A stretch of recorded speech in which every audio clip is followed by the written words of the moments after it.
Gotta jump headfirst into this NBA mob gambling point shaving scandal. Bombshell dropped today with a combination of very dangerous, powerful New York Mafia members and former and current NBA players and coaches being indicted by the FBI. And it could be the biggest sports scandal in American history when the final chapter is written on this. And again, we were telling you that back in the winter. So before I get into my thoughts on what happened today in terms of the indictment, let's just give, for people that might be tuning in for the first time and maybe haven't consumed our previous reporting on Shane Hennen, I'll give everybody a quick breakdown, or as quick as I can. Shane Hennen is from Pittsburgh and was connected to a lot of influential mob figures in the old LaRocca crime family. The Williams brothers, Junior Williams from Godfather of Pittsburgh television show, Bobby I, Duffy Conley, Frank Eunice. These were all guys that showed Sugar Shane the ropes in the world of organized crime gambling rackets. And Sugar Shane has a record of assaults and drug dealing. It looks, if you get into the paperwork, it looks like he was a cooperator as well. So this was a ticking time bomb waiting to detonate. And it looks like it was a conspiracy that lasted 2 to 3 years. And from what I'm told in my reporting, you're talking dozens of players, hundreds of games spread out between the NBA to lower level Division I basketball and everything in between. And today we got some added perspective about how there were these fixed Mafia car games going off coast to coast, and how these fixed games led to kind of shooting fish in a barrel when it came to finding conduits to go and manipulate point spreads. These, in some cases, NBA players, college players would get into debt from getting scammed in a car game that they were fed into as a mark. And from that, the people in charge of the conspiracy, different aspects of the conspiracy, Sugar Shane and the people above him, 4 of the 5 New York crime families were touched by this today.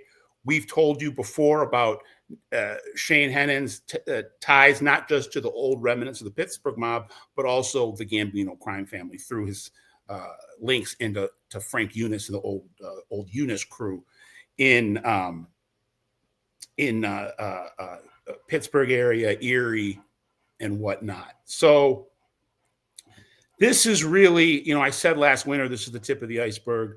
This is like the ship has hit the iceberg, but we don't know what the damage is, but we can predict that it is quite severe, and we're going to have to wait a little bit, I think, until we have the full scale and scope of this. But I think we're going to have a number of superseding indictments. You're going to hear about a lot more players. I've heard that at least 3 other crime families are a part of this investigation and could be ensnared indictment-wise, or members could be ensnared indictment-wise in the near future. And these are crime families that, again, go from one end of the country to the other, starting in New York. And you can do the math yourself, outside of New York City, and go all the way to the West Coast in Los Angeles and hit some other cities and regions in between. So that's one of the things that I'm hearing and expecting.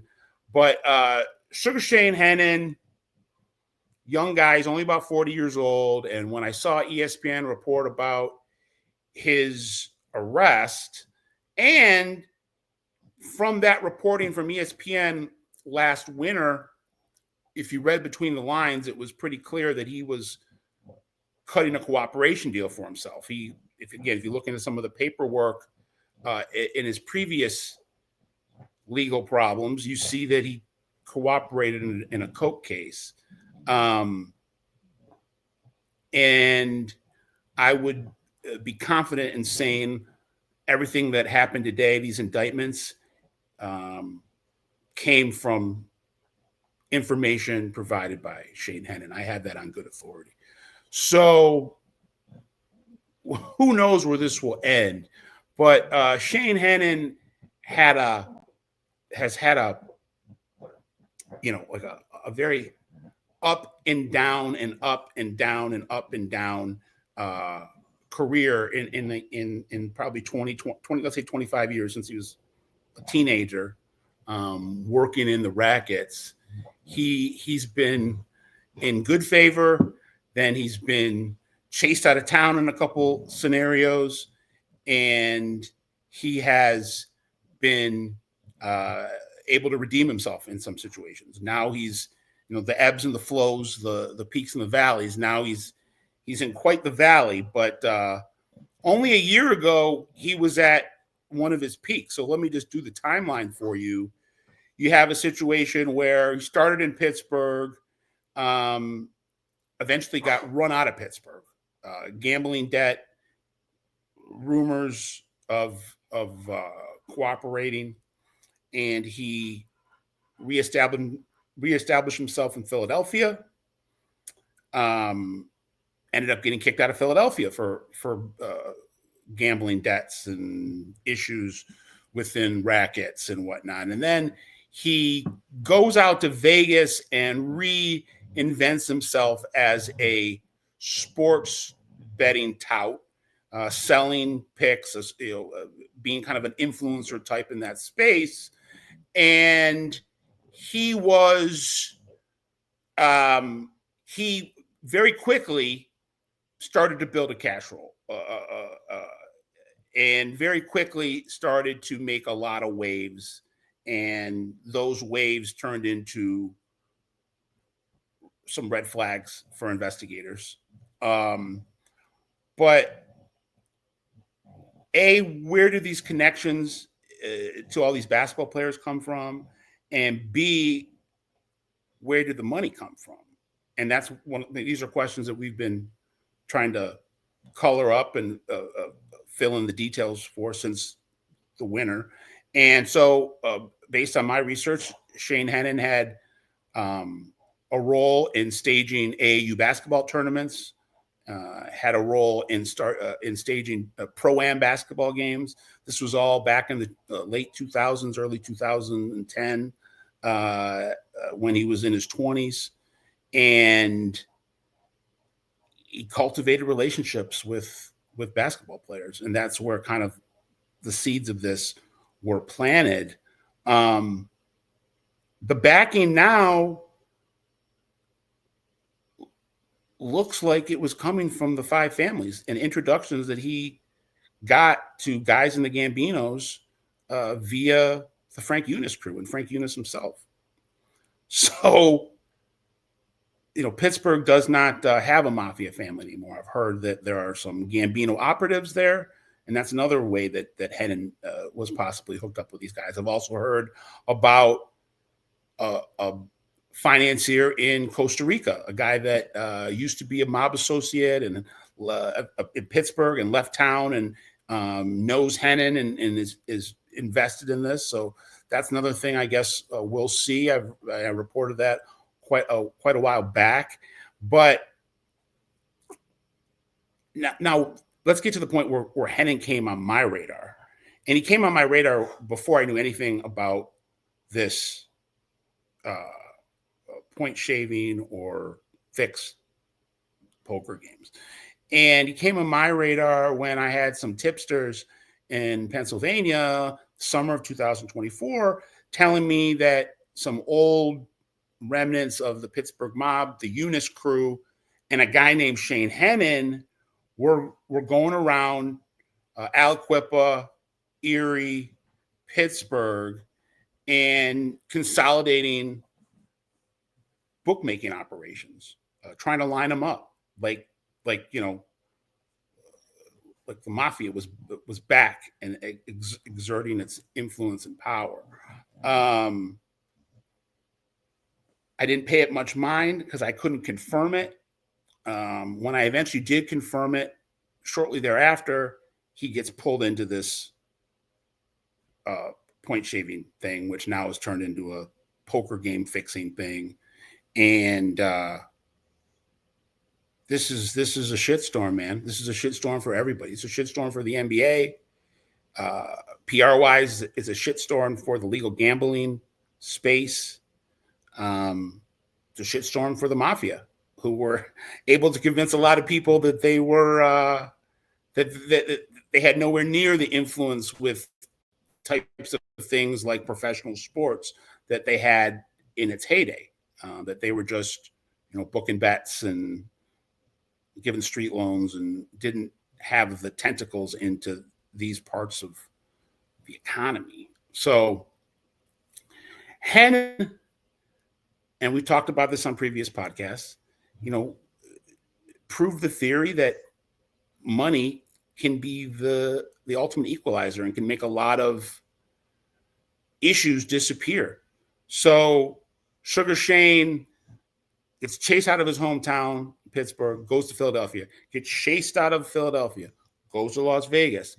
In Las Vegas, with the help of a bankroll somewhere and the connections that he had made in the world of basketball, as well as if you read through some of the court filings, a reputed drug dealer down in Mississippi that was also helping with these relationships with the basketball players, starts fixing NBA and college basketball games. Makes a lot of money doing it. Goes back to Pittsburgh, pays off all the guys that he had owed money to, makes good on his past debts. People seem to either conveniently forget or intentionally forget or not be aware that he had a cooperation deal in his past. And he was welcomed back to his hometown last year. This was 5, 6, 7 months before he goes down in this case when he's arrested in January trying to get on a plane to get out of the country. So that is who Sugar Shane Hennen is, and you heard about him first, really. ESPN put his name out there first, but here at OG Pod and the Gangster Report, we were the ones that really told you who he was and who he was connected to and what he was doing. So we're proud of ourselves and just wanted to once again emphasize that if you're into this type of news and research and learning about the world of the Mafia and organized crime, it doesn't get any better than here at the OG or on Gangster Report. You're going to be getting everything way before the mainstream media gets it, and you're going to be getting it in a fresh, buttoned down, very well-sourced fashion, and it's always going to be elite analysis, elite intelligence, and you're going to get it from us. In terms of the Joey Merlino news with New York, we had it in the winter, spring of 24.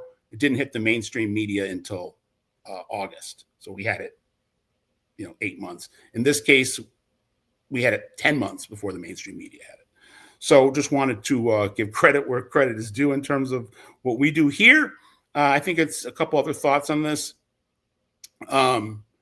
The way that they were manipulating these point spreads was by, in some cases, not having anybody on the court. So they were, in essence, shaving by not shaving, and by not shaving, they were shaving. In that a lot of these point spread manipulations were allegedly guys not playing in a game or pulling themselves out at halftime or pretending that they sprained an ankle in the third quarter so they wouldn't meet certain thresholds in these prop bets. So, we saw that in Detroit when the Bad Boys Pistons were investigated for point shaving back in the early 90s, late 80s. That was what some of the allegations were back then. That guys would pull themselves out of the game or out of the starting lineup or say they weren't going to play, minutes before tip off, so the line couldn't shift in Vegas. In this case, they were prop bets. And I think this brings me to another point. Just the Pandora's box that was opened with legalized gambling and these pro sports leagues inviting the betting apps into their business model and making these sponsorship deals and the co-branding. And anytime you watch a sporting event now, you're just inundated with ads about betting, whether you're at the arena, at the stadium, or you're watching it on television. And this was inevitable. It really was. In a lot of ways, you could interpret it as a subliminal wink, wink. We're in the deep end of the ocean with this stuff. The water's warm, jump in. I mean, that's what it almost looks like saying to the players. Like, we're going to dip our toes into this, not even dip our toes, like I said, dive into it, and we're going to make a lot of money on this. You stay away from it, which in a way, in a lot of ways, it's like when you're a kid and your mom tells you to stay out of the kitchen because the cookies are warming on the stove, and she leaves, and the first thing you want to do is run to the kitchen and grab a cookie. So this was the NBA just playing with fire, and now it has all blown back on them. This is a powder keg that could potentially do irreparable harm to the league and the brand and the reputation and the integrity of the NBA. They let this thing get out of hand. I have a hard time believing that they didn't know about what was going on in their own league. That's how pervasive this was. We had a lot of situations where they were doing investigations that almost looked like they were sham investigations, clearing players before the feds cleared them. It's normally the other way around. The feds clear and then the league clears. I mean, that's what happened with the Bad Boys back in 1991. But in this case, the league cleared some of these players, and the Fed said, well, you can clear them all you want. We got them in the crosshairs. For example, Terry Rozier, one of the three players, along with players and ex-players and coaches, Chauncey Billups, Damon Jones, and Terry Rozier. So the NBA's got to wrap their arms around this thing as quick as possible. They got to go into damage control mode. But I suspect that this is going to be, there's going to be like Senate hearings on this. This is going to, as a teenager, I remember the strike in Major League Baseball and the steroid scandal. This is like the Major League Baseball steroid scandal on steroids. And it just cuts to the very heart of the integrity of the league and the games that they're putting on. And it looks like, again, that this was widespread. It doesn't look like it was that much of a secret. And I don't know how the NBA didn't know about it. And then they go into protect the kingdom mode, and they're more worried about keeping a scandal under wraps than dealing with the scandal. And you saw this in baseball with the Ohtani thing. They didn't want to touch it. And the second they could get away from it, they, threw somebody under the bus and moved on, because Ohtani is generational. And in this case, you have a whole league that looks like, and then again, this isn't just the NBA. This is college basketball too. There were games for a 2 to 3 year period. There were games being fixed every night. That's what I'm hearing. You're going to see a lot more players thrown in this. The Gangsters, they're representing 4 of the 5 crime families. These aren't minor players. These aren't, some bookmaker at the end of a bar in Dallas, Texas. These are mob power players in the Bronx, in Brooklyn. You got Joe Lonnie, aka Joe Brooklyn, who's a skipper in the Gambino crime family. You got Ernie Aiello, who's a rising star, is already in the administration. I think he's only 45 years old, from the Bonanos. You got Matt Didano, who another guy that's considered kind of a rising star type from the West Side, the Genovese. And you have Baby Quack, Angie Ruggiero's son, Andrew Ruggiero Jr., godson to John Gotti, John Gotti's former best friend's son, the original Quack Quack. So these are not small fish. You got skippers and administrators dealing, it looks like, directly with NBA players or indirectly through middlemen to, mess with the outcomes of the betting lines. Chauncey Billups, being from Detroit, he is, he's one of the Motor City's favorite sons, came to Detroit, resurrected his career, won a championship, made it into the Hall of Fame because of that championship. He appeared to be the ultimate team guy, the ultimate leader, the ultimate face of the franchise in the community. Reading what I read today, I'm questioning that reputation, and I'm gonna, wait to see how this all plays out.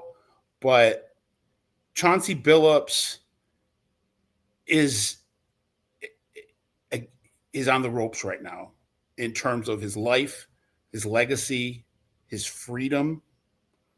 And I don't know how he was this careless. And it could be a lot worse than just careless. I mean, what I'll say is it appears that the accusations, it appears that he was as complicit as you could possibly be in this. And the accusations are that he was bringing friends and friends of friends, contemporaries, people from the league, players, ex-players, to mob fixed card games that the players would then, in some cases, lose money. And most of the cases would lose money because the games were not on the level. And then these guys that were running the games, these mobsters that Billups was allegedly in bed with, would lean on these players to clear the debt by messing with the point spread. And they could convince the players that, it's a prop bet. You're not betting on your team to win or lose. You were betting on if you're going to get 8 rebounds or 7 rebounds. And you can, in your head, do the mental gymnastics and say, well, we're not really, no harm, no foul. We're not affecting the outcome of the game. So it's a slippery slope, man. And Chauncey Billups, if what is being accused is true, and it looks like, based on the Jontay Porter case, which was the first case to come down in this whole scandal. But in the Jontay Porter case, if you're putting the pieces of the puzzle together, it looks like, without naming Billups, it looks like it's inferring in the Porter case that Billups was telling people about fixing games. And Porter was telling people Chauncey Billups is is telling people about fixed games and what to bet on and what not to bet on, and what games were hot and what games were cold. There was a game that LeBron James pulled himself out of that it looks like Damon Jones sold that information, knew that LeBron wasn't going to play. Nobody else knew. And people made money off of it. It doesn't look like LeBron was complicit, but the player of his generation is in this tangentially. And I don't know. I don't know what you do if you're the NBA right now. Like I said, you got to wrap your arms around this. You got to get out in front of it because you've let this thing metastasize. And it looks like they were more worried about keeping a lid on it than fixing the problem. And this is going to go to the heart of the matter in the league.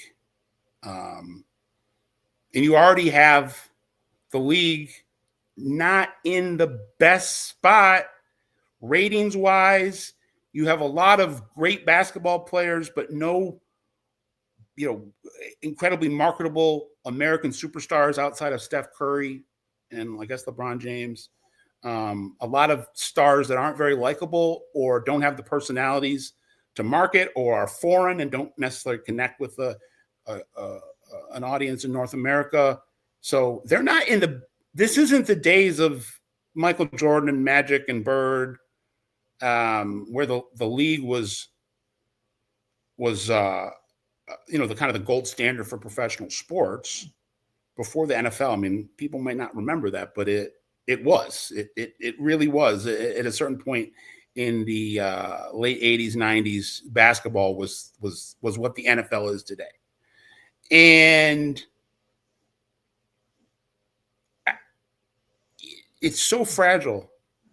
And to think that the leadership in this league either didn't know or didn't care or were negligent in putting in the safeguards and the guardrails to make sure like something like this doesn't happen. But this isn't one or two instances. This looks like it's going to end up being dozens of players. I'm saying hundreds of games, at least dozens of games. And it's going to be tough. It's going to be tough to bounce back from. There's still, I think that we don't know. There's still a lot that we don't know. And it's sad. It really is. I'll leave you with this. In a vacuum today, the charges that were brought forth, nobody's going to prison for the rest of their lives. So in a vacuum, there might be more noise or it could be perceived as being overblown because the actual, when you're brass taxing it, a guy like, guy like Joe Lonnie, he's already doing a bid for racketeering and assault and extortion. This will run concurrent for a guy like Ernie Aiello, based on just what was charged today. I mean, a couple years, nobody's going away for major time here. But the bigger this mountain accumulates and the more shoes to drop, that's when things get stickier and messier and thornier. But in a vacuum, I've heard a lot of people say, well, just what we saw today, there isn't a ton of prison time. But for someone like Chauncey Billups, any time behind bars is these aren't gangsters. These are professional athletes. So again, I think there's a lot to sort out, a lot to still learn about. But Sugar Shane Hennen, he is the wheel this all spins from. We gave you background on him back in the winter and the spring, and now chickens are coming home to roost. This is a tsunami that the NBA just has to kind of batten down the hatches and brace for, and hope when the damage is all done that not too much has been wiped off the face of the earth. That there's, I mean, it's not going to take out the whole league, but it could do some substantial damage to a league that's already not in the best of shape. They're making a lot of money, which is why I think this was in some ways able to get into the bloodstream, because with the betting apps and the legalized gambling for the league, a lot of ways to skin that cat and make a lot of money and keep it out of the pockets of the players. I mean, I know some of it would come through the collective bargaining agreement and whatnot, but you have a situation here where it's too tempting. These players are all on their phone every day, and they all like the action, and it's too available, and it doesn't look like there were enough incentives to stay away from it. And in the case of Chauncey Billups, he looks like if he was the perfect carrot to dangle in front of some of these guys. If you're a younger guy, or even if you're an OG in the league, I mean, if Chauncey Billups is telling you to come to a game, you're not thinking that there's anything shady going on. You're trusting it's coming from Chauncey Billups. I can't speak for Damon Jones. I don't know what his reputation was. Terry Rozier, comes from Youngstown, and from talking to some people that know him, he's got a reputation as a little rough around the edges. But Chauncey was looked at as a an NBA humanitarian, and for the mob to allegedly get their hooks into him and have him as a recruiter, it's the perfect person to co-sign these things and just leading people down the primrose path. And if Chauncey really knew everything that was going on, it breaks my heart, man. Shame on Chauncey Billups if that's what proves to be true. Setting up your friends, getting them into situations where they can go to jail, where you can go to jail. And believe me, if that's what comes out to be the case, he'll be banned from the NBA for life. They'll kick him out of the Hall of Fame. It'll be like a P. Rose situation. So only time will tell. I will be back with more reporting on what I'm hearing in the aftermath of this. The big takeaway from that I want, though, to be, and I know I just kind of mentioned it and then went past it, but I'm hearing that at least 3 other LCN crime families are playing some role in some of these card games and in some of this game fixing. So be on the lookout for it. Scott Burnstein, Original Gangsters Podcast. Please like, share, and subscribe. Uncovering the underworld here at the OG Pod.